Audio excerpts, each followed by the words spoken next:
Welcome to Chillin' 101. We hope this video helps. In this video, I will explain how to use hyaluronic acid with retinol. First, cleanse your face thoroughly. While your skin is still slightly damp, apply a hyaluronic acid serum. This helps to draw moisture into your skin. After letting it absorb for a few minutes, you can then apply your retinol product. This simple layering technique helps to buffer the retinol, making it gentler on your skin. Combining these two powerful ingredients offers significant advantages. Hyaluronic acid acts as a humectant, drawing moisture into the skin and providing a protective barrier.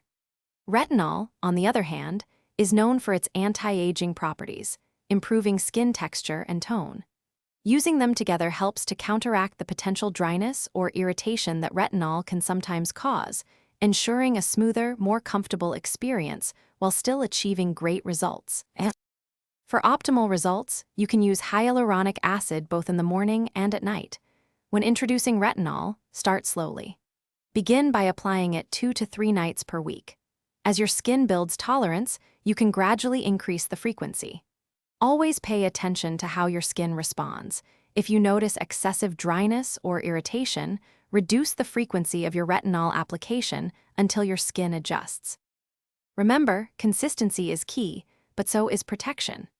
Retinol can increase your skin's sensitivity to the sun, so always apply a broad-spectrum sunscreen with at least SPF 30 every morning. Also, be mindful of other active ingredients.